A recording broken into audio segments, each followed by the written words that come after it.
Halo semuanya, selamat datang di 90 menit bola. Kita awal informasi kali ini dari kabar Sintayong sibuk main film bareng Briliana Lovel. Sintayong sibuk main film, sedangkan Patrick Kluivert fokus membangun kekuatan timnas Indonesia. Sintayong terlibat dalam film berjudul Ghost Soccer, Bola Mati. Pelatih 54 tahun itu terpantau terlibat dalam proses syuting film yang dilakukan di salah satu lapangan yang berada di Subang, Jawa Barat pada Minggu 19 Januari 2025. Berperan sebagai cameo atau orang terkenal yang munculnya tidak lama dalam proses pembuatan film. Sintayong terlihat antusias melahap semua scene.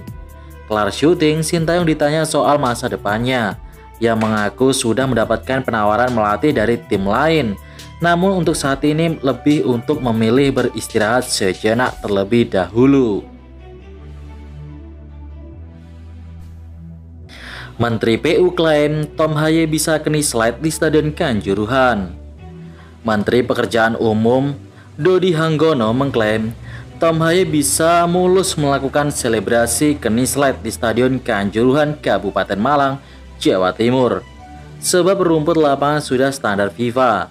Stadion Kanjuruhan memasuki tahap akhir proses renovasi yang dilakukan sejak 4 September 2023. Hal itu dilakukan usai tragedi Kanjuruhan yang menelan 135 korban jiwa.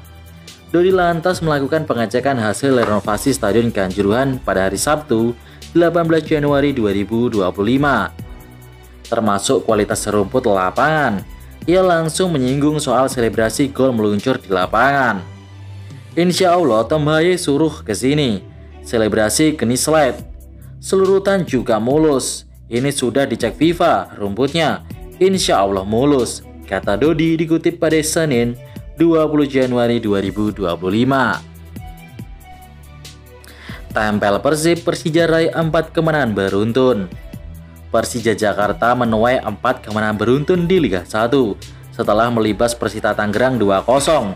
Tim berjuluk Macan Kemayoran itu semakin dekat dengan Persib Bandung di puncak tabel. Persija memastikan kemenangan berkat torehan gol Marco Simic di menit ke-45+2 dan sang super sub Raihan Hanan mencetak gol di menit ke-69. Persija selalu menang dalam 4 partai terkini mereka di Liga 1. Melawan PSS Sleman 3-1, melawan Malut United 1-0, melawan Barito Putra menang 3-2, dan juga menang atas Persita 2-0. Marco Simic dan kawan-kawan kini mendulang 37 poin dari 19 kali bermain yang menempati posisi 3 klasemen. Torehan angka Macan Kemayoran itu setara dengan Persebaya yang duduk di peringkat kedua. Saat ini Persija hanya dipisahkan 3 poin dari Persib Bandung yang masih bertengger di puncak tabel klasemen Liga 1 2024-2025. Persija versus Persita, rekor penonton terbanyak. Laga Persija Jakarta menghadapi Persita Tangerang memecahkan rekor penonton di BRI Liga 1 musim ini. Pertandingan Persija versus Persita dihadiri 28.027 penggemar. Persija menajamkan rekor penonton di BRI Liga 1 atas namanya sendiri. Sebelumnya jumlah penonton terbanyak dalam satu partai di musim ini yaitu 27.522 fans saat Macan Kemayoran mengalahkan PSS Sleman 3-1 di Stadion JIS pada 21 Desember 2024 lalu. Pelatih Persija Carlos Peña takjub dengan atmosfer yang diciptakan supporter timnya, The Jackmania. Ia melihat kehadiran 28.000 supporter sudah seperti 50.000 pendukung. Persib punya sponsor baru kerjasama bareng Vivo. Vivo sebagai salah satu merek HP smartphone terkemuka di dunia telah sepakat untuk menjadi mitra resmi Persib Bandung selama 1,5 musim ke depan. Kerjasama ini bukan hanya sekedar sponsorship biasa, tetapi mencakup berbagai inisiatif yang menggabungkan teknologi dan olahraga. Vivo berkomitmen untuk mendukung Persib dalam berbagai kegiatan, mulai dari pertandingan hingga acara-acara komunitas yang melibatkan para penggemar. Selain Vivo, Persib juga menerima dukungan dari Madu Rasa, produk madu unggulan yang berada di bawah naungan Compipar Group. Madu Rasa dikenal dengan produk-produk kesehatannya yang alami dan berkualitas tinggi. Persebaya menanti ketajaman Dejan Tumbas. Seperti diketahui, Dejan Tumbas merupakan satu dari dua pemain asing yang didatangkan Persebaya Surabaya di bursa transfer paruh musim Liga 1 2024-2025. Ia resmi diperkenalkan sebagai pemain baru Persebaya pada 5 Januari 2025. Dejan Tumbas didatangkan dari klub Liga Tajikistan FK Kunjan dengan status bebas transfer. Sebelum gabung Persebaya, Dejan Tumbas meraih penghargaan individu di Liga Tajikistan, yakni Dejan mendapat penghargaan berupa pemain asing terbaik di Liga Tajikistan pada musim 2024. Didatangkan dengan status mentereng tentu membuat ia mendapatkan ekspektasi yang cukup tinggi dari pendukung setia Persebaya, yaitu Bonek dan Bonita. Sayangnya, ia masih belum memberikan dampak langsung dalam produktivitas bajul ijo di lini depan.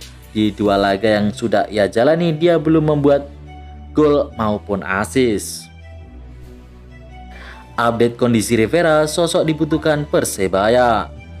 Kehilangan Francisco Rivera rupanya dirasakan betul oleh Persebaya Surabaya. Pasalnya tim berjuluk bajul ijo itu harus menelan kekalahan di 3 laga beruntun sejak pemain asal Meksiko itu absen. Persebaya juga seakan kesulitan mencetak gol sepeninggal Rivera. Tim asuhan Paul Munster itu hanya mampu mencetak 1 gol. Itu pun didapat dari titik putih saat melawan PSS Sleman lalu. Dengan catatan minor yang didapatkan, tentu kehadiran Francisco Rivera sangat dinantikan. Update terkini, Rivera terpantau terus melakukan pemulihan untuk mengembalikan kondisinya. Terpantau dari update instastory Instagramnya, sang pemain lagi berlatih dengan fokus melatih otot kirinya dan otot kanan juga tentunya. Terlebih lagi, ia terlihat memberikan porsi lebih pada kaki kanannya. Arema kalah lagi, Zé Gomes tersisa 1 nyawa. Arema FC kembali menelan kekalahan di Beri Liga 1. Setelah takluk dari Dewa United, kini mereka dibekuk Borneo FC di Stadion Batakan Samarinda. Ahmad Alfarizi dan kawan-kawan menyerah 3-1. Dan dari segi permainan, tim berjuluk Singoedan tampil kurang greget baik saat menyerang maupun bertahan. Pelatih Arema FC Zé Gomes menjelaskan jika ini jadi laga yang berat, meskipun dia baru memimpin 2 pertandingan bersama tim berjuluk Singoedan tersebut. Setelah Willem Marcelio, Baju Aji, dan Samuel Balinsa masuk ke lapangan, Singoedan menguasai ball possession. 1 gol berhasil dicetak Dalberto Luan pada menit ke-48. Sayangnya setelah skor 1-2, gawang Arema malah kembali kebobolan. Tak bisa menghindari kekalahan, Zé Gomes pun meminta maaf kepada Aremania, supporter Singoedan, karena belum berhasil mempersembahkan kemenangan. Dengan hasil ini tentu Arema sudah mengalami 2 kekalahan beruntun di bawah asuhan Zé Gomes.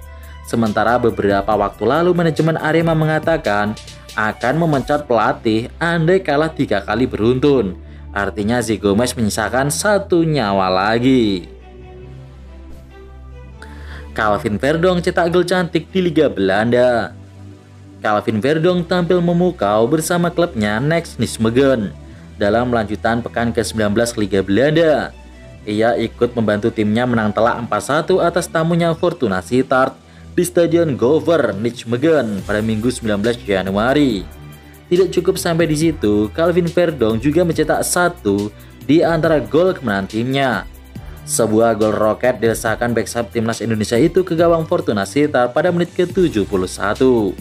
Media setempat Forza Next menggambarkan betapa ciamiknya permainan Calvin Verdong dalam duel versus Fortuna Sittard, bahkan membuat mantan bintang timnas Kroasia Alen Halilovic tak berkutik.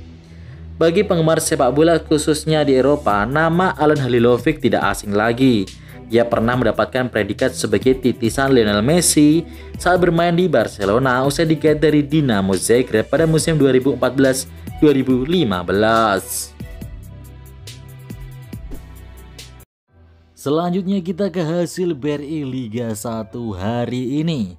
Bali United tandang ke markas Semen Padang dan berhasil menang besar dengan skor 1-5.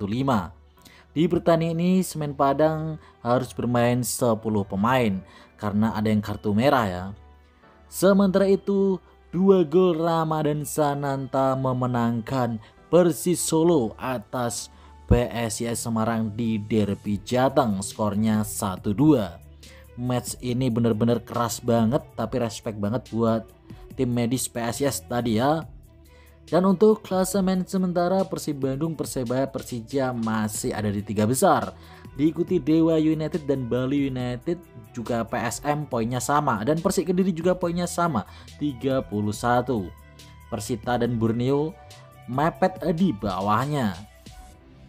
Ke papan bawah nih, Arema ada di peringkat 10, diikuti Biak, Malut United, Sleman dan PSIS ada di peringkat ke-14 yang tadi kalah 18 poin. Ada Barito di bawahnya dan Persis Solo udah mulai naik, sekarang ada di peringkat 16.